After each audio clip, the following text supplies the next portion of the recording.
we did not know who he was when he came in. Just another face, one of many, of thousands or millions. It's hard to tell, or to remember, as days, weeks, and even years do not really exist here. The two huge carved doors closed behind him as he passed through, the grating of their great iron hinges jarring our ears as he strode forward, a line of oil lamps hanging above him, leading him to the black marble steps that led to where he waited, seated on a highly carved wooden throne behind a huge granite table. And he, the master, motioned this latest arrival to approach. We knew that arrival couldn't see us. Too dark where we are, and the look on this man's face as he ascended was so typical, a mix of terror and bemusement, tinged with just a splash of hope, drawn from all he had been told to expect. The master was pouring the enormous leather-bound book as he always did, a book stained to mahogany by the centuries or eons, filled with some script that none of us had ever been able to understand. Marcus Jorgensen, the master's voice bellowed from beneath the hood of his robe. We'd never seen his face, just his mouth and his teeth, and the glint of maybe an eye. The arrival stuttered a yes. Sit, the master boomed. Jorgensen sat as commanded on a little stool provided. It always amuses us when they sit. The stool is really too small for many.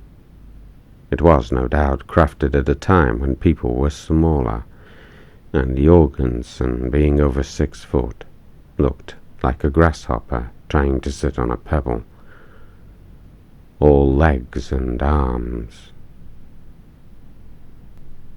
I see you are a learned man, the master hissed. Jorgensen smiled and choked on another yes, as he leaned forward slightly, trying to see what the master was reading, as a nervous applicant might in some tense interview. Harvard, the master rumbled, tapping his finger impatiently on the surface of the granite, and scraping his nail forward slightly as he did so. Jorgensen fidgeted and smiled again, a tiny flicker of ease on his face at the hearing of something familiar. We like that, the master whispered. Even his murmurs reached our ears. We heard everything, every pin drop, every breath. We yearn for sound, long for it. An educated mind is like a beautiful flower, he followed. Jorgensen nodded a little too frantically, and then, clearly struggling for words that suited the occasion, he somewhat rashly attempted to praise the master's choice of simile. What a wonderful way to see it, he rambled, his trembling voice revealing the true state of his mind. You have nothing to be nervous of, my friend, the master said as he turned a page, to reveal another that was mostly blank. But as ever, some hand, some unseen hand, was filling the page as Jorgensen and we watched. Your resume is most impressive, Marcus. May I call you Marcus? The master inquired. Jorgensen nodded and visibly seemed to relax at this suggestion. You probably have a million questions. Everyone usually does. Not that I have time to answer, but a few. All I can tell you is that your time for worry is over. You have not wasted your life. You will not be lingering here, my friend, he said, motioning into the unseen dark, to the vastness around him that he could not see. Jorgensen looked profoundly relieved, as if all his worst fears had been confirmed and overcome in the same moment. Where will I be going? He inquired. Through the doors far behind me, the master answered, motioning into the unknown. Jorgensen peered, clearly trying to see his fate. May I say, though, before you go, what a privilege it is to have met you, Marcus. Many come here and are unworthy, but you are that beautiful flower that has been propagated with knowledge. And now the seed head is full and bulbous with sweet understanding. Jorgensen gazed at him hopefully. It should amuse you, Marcus, with your lifetime so worthily spent in the field of psychiatry, to see what becomes of the unworthy. Jorgensen muttered, an inquisitive, What becomes of them?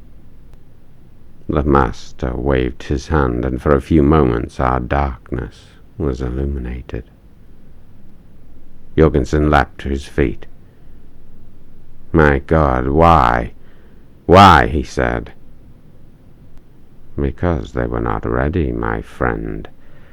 We are the farmers, and they are the crop, and this is what becomes of an unworthy harvest. Jorgensen was reeling. You could see he wanted to run, but he didn't know where to go. He sat down like a rabbit before a wolf, as the image of Oz faded. Do not be alarmed, the master said soothingly. It isn't forever. They are fermenting.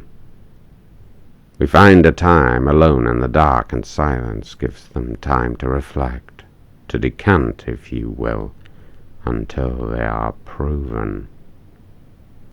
The look of horror on Jorgensen's face reminded us of what we were, but we knew we were, in a way, still lucky.